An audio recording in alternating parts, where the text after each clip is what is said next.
I'm Carol. Welcome back to my channel where I bring to you any type of content related to a healthy lifestyle and a happier living. So if you're interested in this type of content, don't forget to subscribe and hit that bell button so you don't miss out on any of my future videos. And without further ado, let's get right into it. Today I want to talk to you about 4 tips that help me live a happier life, and I already did a video like this a few weeks ago on my channel, so if you haven't, please check that out. And let's do this. So tip number 1 is to learn to say no without feeling guilty. This is actually a big point that I'm still trying to incorporate into my life as well.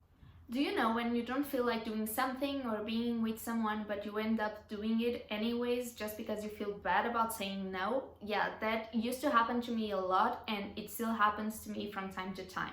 This happens to me especially when it comes to drinking, because a lot of people my age enjoy alcoholic beverages, but I don't enjoy a lot of them, and I still feel compelled to drink just because I want to be accepted. And now that I'm thinking about it, it seems like so stupid, but it happens.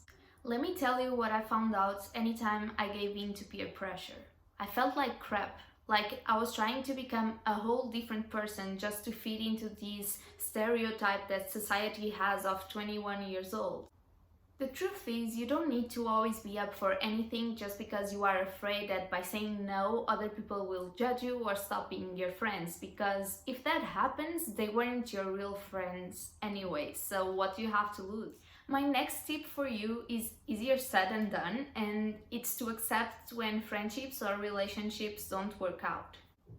Every relationship you have, being it a friendship, a romantic one, or any other kind of relationship, should uplift you and make you feel like a better person. If it makes you feel worse by being with a particular person, then it's not worth it to pursue a friendship with them. I know it's hard to stay away from some people, especially if at some point of your life you were really close with them, but sometimes it's for the best. I used to get really upset anytime a friendship of mine would fall apart, but now I realize that some people are just meant to be in your life for a short period of time, and that's okay. You can't be friends with everyone forever, and you have to prioritize at some point. Not everyone that gets out of your life is a loss, because some people are toxic and you are definitely better off without them in your life. But sometimes nothing bad or shady happens, you just outgrow the relationship because people change and you change too. You need to grow and evolve as a human being. Not everyone you meet is supposed to be at your wedding, so in my opinion, if you accept this and you are okay with that, that's a huge step to happiness. My third tip is to get your body moving daily. This is a pretty straightforward tip, so I won't dwell too much on it.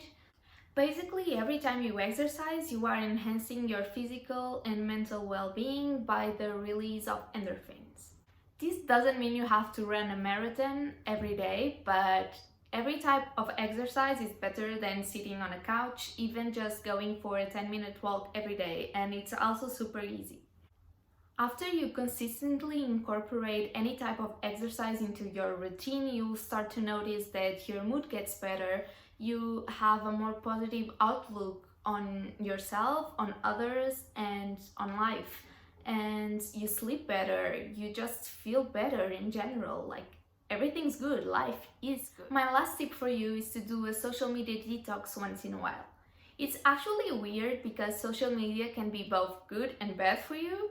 For me, especially, I love social media because it's such a source of inspiration and you can just share your passion with others, and I think that's so cool.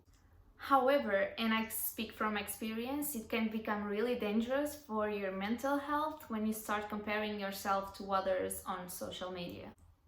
It's so easy to get caught up on other people's apparently perfect lives and just feel like we deserve to have a life like that too. But what we most of the times don't get is that we are comparing our worst moments with somebody else's highlights, which doesn't make sense at all. Every social media platform is a highlight reel of people's life. Of course, no one's going to film themselves fighting with their boyfriend or crying until they fall asleep. But that doesn't mean those moments don't happen. Of course they do. We are all human and we all have our ups and downs, even people that you consider to have a perfect life, whatever that means by the way, on social media.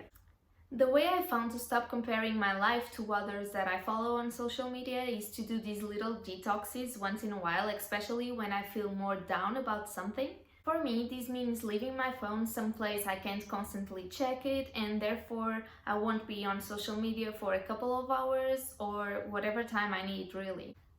I hope this video was useful to you and you enjoyed it, and I'll see you in my next video. Bye!